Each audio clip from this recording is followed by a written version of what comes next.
There are no spoilers in this video. The videos after this one will explore each path, and those videos will have spoilers, but not this one. Hi, I'm Mattyd. This is my frank and unfiltered review of the visual novel, Katawa Shoujo. Katawa Shoujo is a very difficult game for me to review. It's akin to trying to review a person you're very much in love with, or doing an after action on a recently ended relationship that deeply shaped your life for the time you were a part of it. Despite being drawn non-animations, every character is a real depiction, meaning true to life and nuanced personas, not tropes or stereotyped characters, but rather people with individual, complex, and genuine opinions, emotions, actions, challenges, and motivations. The premise of the game is simple. A very strong story-driven narrative visual novel, which uses a traditional text and sprite-based medium. It regards a young man who finds himself wholly out of his element where he meets and makes friends while reinventing himself, through dealing with his own challenges and theirs as well. We play as that main character, Hiaso, and I feel as unsettled but at the same time as present in the world of Katawa Shoujo as he is. Struck by the unseemingly harmonious marriage of the static images and the fluid animated graphical elements, we find ourselves immersed in this world of Katawa Shoujo, standing in the shoes of a character of sudden cursed existence. The game starts us off face to face with a Hanako, the girl of our dreams. We receive a note to meet her at a well-known spot where couples spend time together in nicer weather, and like a dream come true, she confesses her affection towards us and asks us to be her boyfriend. But the dream turns to nightmare as we suddenly and helplessly succumb to the ravages of our bum ticker. Our heart is bad, and instead of dating an angel, we're almost carried away by them, by our heart attack. And here in the hospital, we wallow in the uncertainty, wallow in the prison of our hospital room. Months pass. Like the tide, our friends fade away and we're left to the company of our parents and the hospital staff. And after a while, we aren't even paramount on their daily concerns as our condition becomes stable. Time and our relationship is as vacant as the relationship with that girl. What was her name? Hanako. Like I would forget. Like I could forget. She was the last friend to visit, the last to leave and not come back. Now, if you're new to me, or even if you've been around since my World of Tanks videos, I'm still very new to visual novels. They're not my bailiwick. What, Misha? Bailiwick. Wheelhouse. Forte. It's not my forte. Not my area of influence or something I'm used to. There you go. And I'm still finding my way around visual novels, since having my heart warmed and then deep fried by my first ever visual novel, Doki Doki Literature Club. Gut punch. Yeah, it does. Stop being a pussy.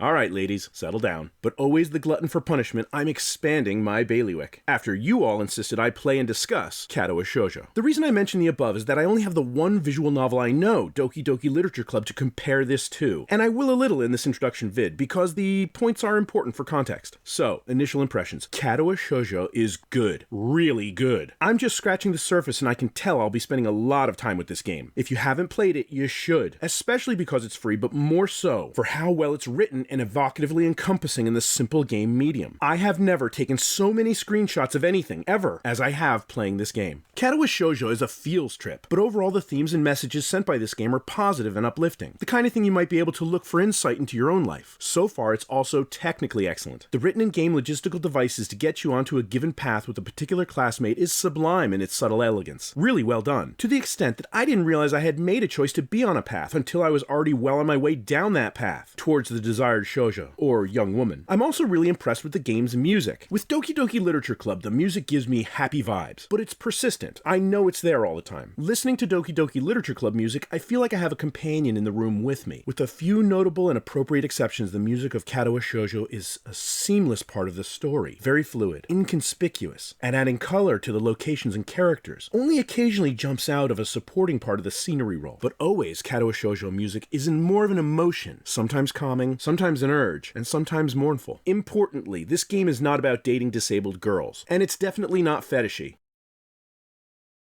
Or maybe it is, I honestly have no idea. But it simply feels like a natural and real connection to other people. It would be accurate to say the game is about dealing with our own stigmas and challenges, and also about characters who happen to be disabled. That sounds trite and cliche, but it's very true, as it's about dealing with prejudice, especially our own, and it handles the subject matter very tastefully. And what Doki Doki Literature Club did for destigmatizing mental health issues, Katawa Shoujo does the same for physical conditions, humanizing and challenging us to be better people. There are a few minor negatives with the game. This game was made in 2012, 2012, and some of the interactions with my modern rig aren't perfect. It's not a fan of my multiple monitors and screen dimensions. But still, play it. It was just named by Sci-Fi as one of the 5 sexiest visual novels out there. Now, you may have your own opinions on that, but consider that this was made nearly a decade ago and is in the same list as some newer games. That says a lot. Of course, it also depends on how you define sexy. As well, the developers decided, for some reason, when they made the game that there would be no fan-made mods, which was a bad decision in my humble opinion, considering that Katawa Shoujo fan fiction has been described to me as some of the best fan fiction on the internet. It's what I've heard. I'm waiting to read it until I finish the game to avoid spoilers. Not having mods does make me wonder what we've lost when compared to some of the really impressive mods created by fans for games like Doki Doki Literature Club. I'm sure the developers had their reasons. Yes, absolutely, Shizune. Even now they could release the sprites and give permission for modding, even with strict guidelines. We can hope this is something that happens one day soon. Now, the game does get lewd, and from the little that I've experienced, it's very tasteful, for the most part, but you can absolutely tell the artists had a lot of fun making these scenes. There is the option to disable all of the lewd, but I've been told not to as it completely skips some scenes and can cause some plot holes. Now, I'm in no way a prude, and really what I have seen is super tame, compared to, well, the rest of the internet, and much of the lewd is very elegant. I personally didn't need the explicit portions. I felt it stole some of the innocence from the game and would have been stronger as softcore and told overshown, but your mileage may vary. So back to it. We're in the hospital with our heart condition, where we surrender to the absence of care for the clock and escape into books, until we're told that we're not going back to our old school, goodbye old life, or going to be homeschooled, that whole our heart not ending up dead thing. We are instead sent to Yamaku Academy, a high school for students with katawa, or disabilities, far from our home where we will attend our senior year. And there we meet our classmates, Shizune and Misha. They are a lot of work, and I feel very outmatched, especially with Shizune. And yet there's something quite intriguing. My curiosity is piqued, and my ambitious side aroused. They have an agenda to get us to join the student council of which they're a part. Shizune is opinionated, cunning, and focused. She's also my class representative, and her katawa is that she's deaf. Shizune is very competitive. Misha is playful, girlish, and easily distracted. Misha interprets for Shizune, and from what I can tell, so far, they are inseparable, at least for practical reasons. Misha's katawa, why is she at this school? She doesn't seem to have a disability, unless it's something internal like ours. Although I'm starting to think that she may be on the autism spectrum. Her reactions are atypical. She often misses social cues, and doesn't quite get the whole volume control thing, or the hints there too. We meet Lilly. In the very short time meeting her, I find there's a placid zen in her company. She's a foundation of solace and respite. This school is still very much a trigger for my anxiety, but Lilly gives us an unexpected comfort and relief. Lilly is poised, measured, kind, diligent, and carries a relaxed dignity and assuredness. This world is new to us. We are new to us. And Lily's presence is calming and taming to our unease and uncertainty. She's in a different class than we are, composed of students with visual katawa. She's their class leader, and Lilly is blind. Lilly and Shizune do not get along well at all. Hanako. I wrote this section with an exclamation mark after Hanako's name because I am immediately smitten with her. Extremely shy and skittish, incredibly delicate, and often fragility akin to the wings of a butterfly, so easily broken if caught in the wrong winds. She tends to dart away when startled, or the focus of attention, avoiding almost everyone at Yamaku, except Lilly, who seems to be her only friend. Our first encounter with Hanako are observing her uneasiness at just being in class, and we often notice that she escapes the classroom entirely. Finally, we meet her in the back of the library, where we see she has scarring from severe burns over the right side of her face, right hand, and presumably much in between. Somehow I knew you'd be in this place, Hanako, and I feel I've been waiting forever to meet you. No, don't go! Ah, crap. Okay, yeah, so sidebar. I'm still very new to visual novels. Now, if you've ever played a game, an older game, called Planescape Torment, which has been described as the best book you'll ever play or the best game you'll ever read. It's a third-person hack-and-slash adventure, heavy on the adventure, where every conversation has old-school branching dialogue paths that look like a Darwinian family tree of the origin of the species. There were 3 to 5 dialogue choices, and each conversation had about a dozen of them, where every decision has a direct impact on what happens next, every one. This next character may join you, ignore you, attack you, or 10 different other actions that have both immediate and lasting effect on the shape of the story, all based on your dialogue choices. It's great when you replay the game and make different decisions every time because the game is a totally different experience every time, as the things you say now not just affect what happens now or how it happens, but also affect what you're able to do and say later on an epic scale. Add that to being able to decide who you talk to or don't talk to. So I mention this because being new to visual novels, I'm still getting used to how little choice and control I have while playing the game. Some of these decisions decisions seemed to really matter, where my choice clearly put me on a different location with a different character. Other decisions, not so much, as they seem to only change a few lines of conversation as far as I can tell. So back to Hanako. Meeting with her in the library for the first time, the choices given have the same outcome, but slightly different ways of getting there. I liked that choosing the right one meant a slightly longer conversation, and I wish there was more of that. I was never good at juggling, just never had the coordination, but I liked the feeling of this time spent juggling Hanako, even though it was only one decision I got to make. I liked that moment in the game with her, where I, the player, felt I had a little control, and I wanted to keep it going, just like that, where every few lines maybe I was given a decision of what to say next, that each choice could ratchet up her anxiety, sending her closer to fleeing, or assuage her slightly, and keep the conversation going just a moment more. And the scene could have still had the same ending, but moments like that really stand out, and last well after the game is turned off. And I just wanted there to be more, and that they were deeper. Now, I'm really liking visual novels. I'm just not used to such a lack of control while in the shoes of the protagonist, so please be patient with me. Ren. I like curry. Ren has a practiced, dry sense of humor, and, well, a very attractive sorry not sorry, and all out of fucks to give attitude. She's aloof, somber, somewhat of a loner, and very talented as an artist. This is more impressive in that Ren has no arms. M.A. When I first agreed to play and review Katawa Shoujo, the loudest comments were, Emmy is the best girl. For the love of God, no pick other option Emmy. besides She is the best Emmy, girl. Emmy. After meeting M.A., I get what you guys were talking about. She is a force for good in the universe. The only concern I've had regarding M.A. is that she's possibly a bit too happy, and I wonder if M.A. is all that she appears in every way, a ball of wonderful. Or if maybe there's a bit too much happiness. Sayori-style masking going on? Time will tell, won't it? Regardless, M.A. is grabbing life by its short hairs and making the most of every day. Her positivity is positively infectious. She's great, and an avid and accomplished runner, despite having no legs. We also meet the supporting characters of the story, who have no paths. Our teacher is insightful of what his students are going through, including us, even though we're a new arrival. And although he takes a mostly hands-off approach, he's reliable when needed. He does come across as if he could use a vacation, but that may just be his reserved, patient, and formal manner. Okay, the nurse. We meet the nurse. The nurse has the weirdest music. And he seems, again, like every other character at the school, a real persona. Someone who's been doing this job at the school for a very long time, much of it become routine, but still takes it very seriously and is quite competent. Okay, his music is kind of funky. Our initial encounters with the nurse show that he's able to assess our attitude at being here right away, make mental notes for future encounters with us to gauge our progress, and all the while going through all the things we need to know to be healthy during our time here. And when he asks, so what caused our heart attack? I totally would have told the nurse that the love of my life broke my heart, and that's why I'm in this place. For reals. Epic response. Missed opportunity. No?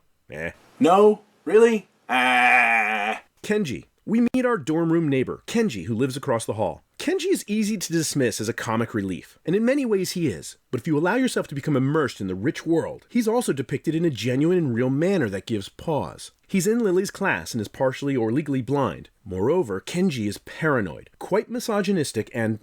sorry, Misha, misogynistic means he doesn't like women. No, not gay. Well, maybe. But misogynistic means he has prejudice against women or girls. Kenji thinks females are bad as people. I know, right? Wait, no, don't look at me like that. I like girls. No, I think females are wonderful as people. No, tell Shizune I said... Oh, Jesus Christ.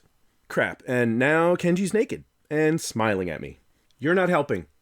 Seriously, Kenji, you're starting to wig me out here. You're not dangerous, are you? Are you?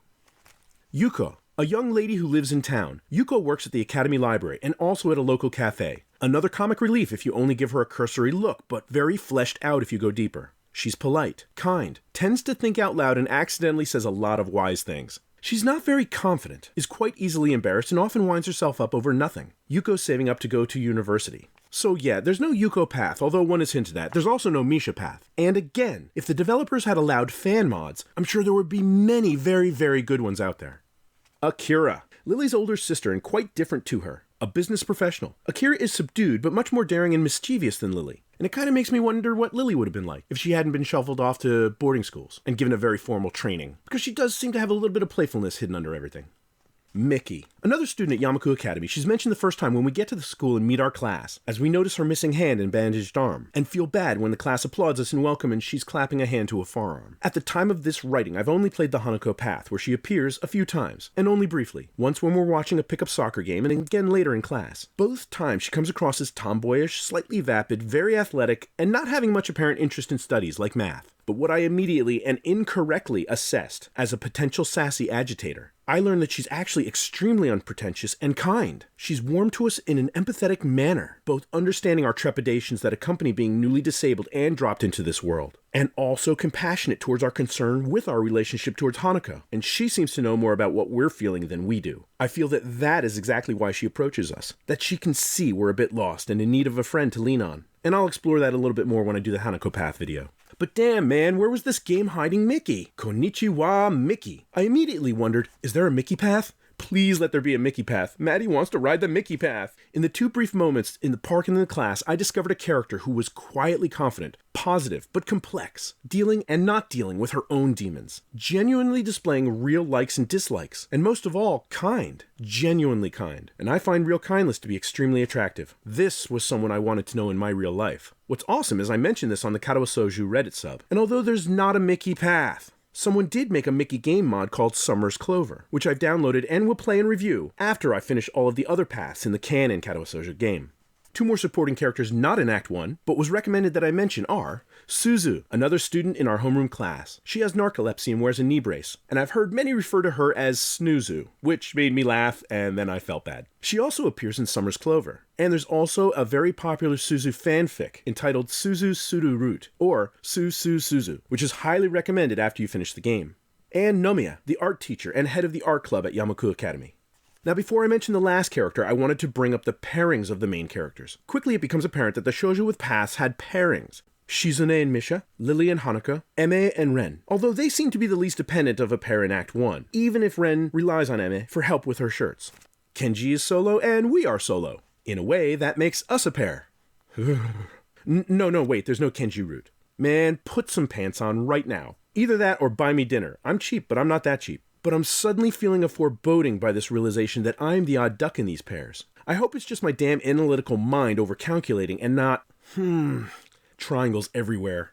But there's one more character I need to introduce. The player. In this case, Watashe, Boku, me. And here is where it gets difficult. The style I present these discussion/reviews is very much from me, someone who's extremely evocative and able to completely immerse into a well-written world created by an author. This works with my audiences who created or played the game and are looking for insight to compare and contrast experiences. Those looking for some story deconstruction and ideas about writing and story mechanics, and also with people who have no intent to play the game or mod, but enjoy a post playing by proxy through my eyes. When it was suggested that I play Katawa Shoujo, I was wary, as I have a lot of my own baggage from somewhat recent disabilities from my own injuries. And in playing Katawa Shoujo, I would be called upon and need to face many of my own demons that I've been hiding from for a while. So to give proper perspective, I'm in danger of oversharing here. Then again, I cried like a schoolgirl in my Doki Doki Literature Club Purist mod review, and I'm not getting that back, baka. Crying because... Name it! He's a gigantic pussy! So remember earlier when I said the school is still very much a trigger for my anxiety, but Lilly gives me an unexpected solace? Yeah, see, I didn't even get out of the hospital before my first breakdown. So buckle up, here it comes. Like I said, I'm an immersive and evocative creature. My entire life was one of athletics and physical activity. I played football, I was an all-state fencer, I was very gregarious, the class clown, and the life of the party. In college, I studied theater and I took ballet. It was me and 27 incredibly cute girls in tights, constantly asking me to pick them up. You're damn right I took ballet. I was pretty good at it, too. I wrote music, played bass and guitar, and performed constantly. I was a happy guy with a lot of friends. I also put on steel armor, and I would hit my friends as hard as I could with a stick. Good times. Later, I joined the Marines and deployed around the world, including living in cool places like Okinawa, which only deepens my immersion into Katawa Shoujo as I'm reminded of much of the culture, ritual, and language of my life, which it encompassed at that time. I also went to some bad places, and it's here that the lead character of our story, yours truly, that their world fell apart. Because I got hurt. I got broken physically and emotionally. Injuries that meant I could no longer stick fight or run due to pain. Pain that meant sleep was a struggle or not at all. And with enough pain relievers, sometimes I can pretend it's not even there. And a bunch of other really annoying stuff like tinnitus. Is someone going to answer that phone? On top of it all, I was really fucking sad. All the time. I was handicapped, and I wasn't dealing with it well. Not at all. My frustrations and despondency caused me to become quick to anger, suddenly overwhelmed with rage, and then crushed with guilt at how I had just behaved. I quickly spent my pool of friends, and I began isolating myself away from people to save them, and myself, from my torment. I was solitary and estranged from the world that had become my foe. I abandoned feelings at all for the most part, as feelings had become empty or volatile for me. And then a few months ago, I played Doki Doki Literature Club. And trust me, this sounds as stupid to me saying it as it will to you hearing it. Something about it permeated its way through my emotional barricades, rekindling memories and nostalgia for a long ago happy version of myself. It felt like a soulmate, like a lover from long ago had returned to my life. And before I could react and squirrel away those long-ignored feelings, Doki Doki Literature Club's Act 2 stepped in and tore my heart from my body. When it was over, I was once again awake. The spell was broken. There was no hermit me to return to. The spark of the real me was back. Sparks cause fire. Fires consume. And now, we just got to Yamaku Academy, and as much as Hisao, I'm off balance. And all I can think is, I miss Monica breaking the fourth wall with me, knowing she was there inside the game looking out. Watching over me gave a connection and a degree of comfort. It was an anchor, and it's not here. And as much as Hisao, I'm uncertain, wary, and feeling really alone. So now you know, this review will either be epic or the end of me. Arigato, Emi. Gozaimasu. Seriously, is nobody going to answer that phone? I'm the only one who can hear that, aren't I? Motherfucker.